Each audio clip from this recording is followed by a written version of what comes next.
So I believe in being one with nature and the world, being united with the outdoors. And I just think with the technological advances of today is just separating us from that beauty of the outdoor world and the thrill of adventure. So that's why I've experimented going barefoot.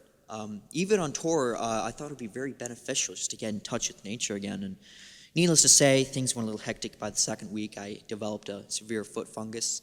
And the day after that, actually, I had to run a 5K. And I ran it barefoot right through a Jewish wedding, too, glass breaking and all. So needless to say, I had to start wearing shoes again. I'm a little bit afraid to admit this, but I am a man of many regrets. One of my biggest regrets is showing up to a funeral thinking it was a gig. I blame Tom, and my manager told me it was a formal black tie event. So, I mean, come on, how am I supposed to tell the difference between weeping widows and my fan base, So, I mean, no offense to you guys are the world to me, but, how am I supposed to tell the difference? So I go in there, I plug in my guitar, I get ready for my gig, and I'm starting to see like an open casket. I'm thinking things are getting pretty weird at this point. Some sort of Halloween-themed show or something like that. So I play my first song, and just my luck, I play Better Off Dead. Now, I know what you're saying. It's a little bit, come on, like, why would you play that, Cody? I mean, I should have played something more subtle, like Zombie Stomp or something like that.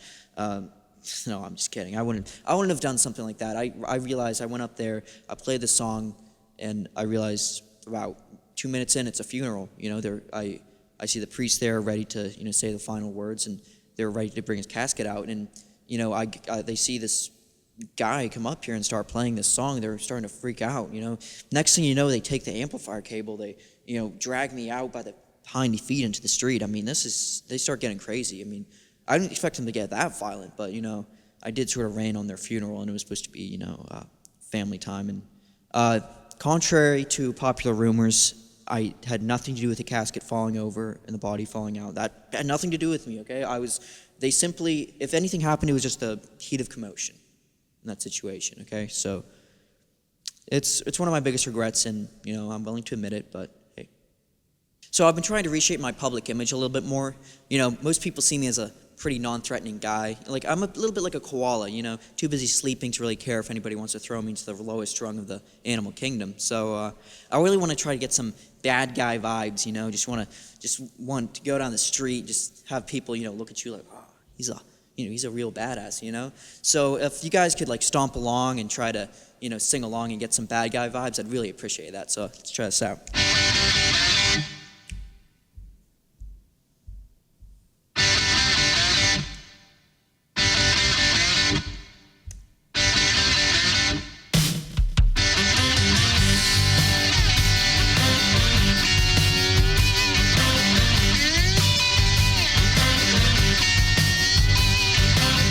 On the day I was born, nurses all gathered round and gazed in odd wonder of the joy they had found. The head nurse spoke up. She said, "Leave this one alone." She could tell right away that I was bad to the bone, bad to the bone, bad to the bone.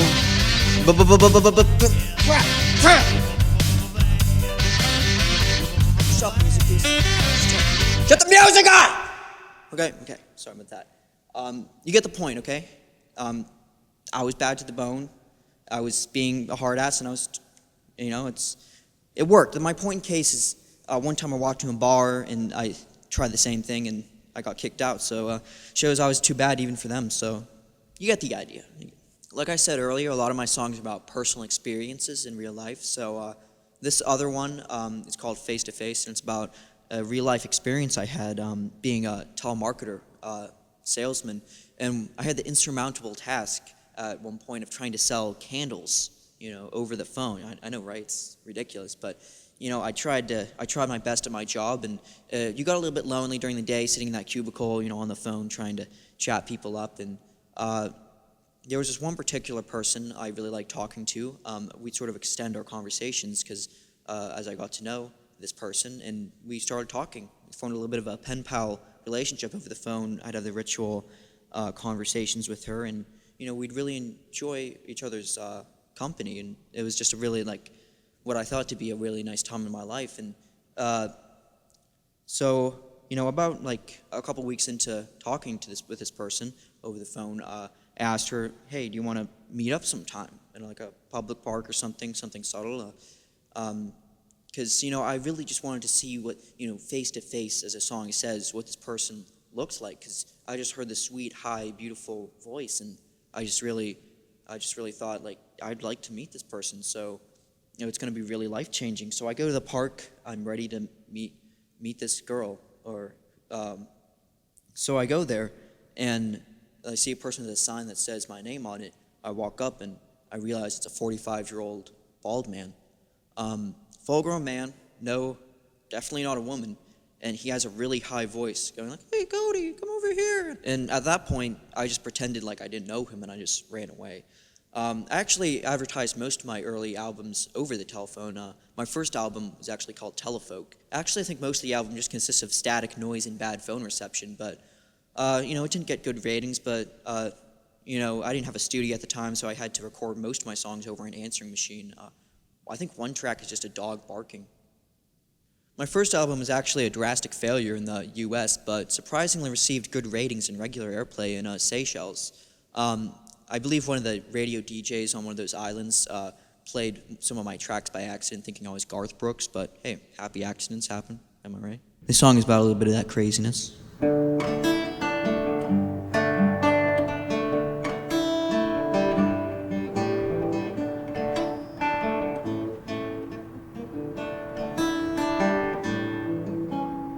Take the meds, take the pills, whatever you tell me to do, I swear I will. You may think I'm an edge, you may think I'm a nut. In the grand scheme of things, we're all in the rut. Depends on your definition of crazy.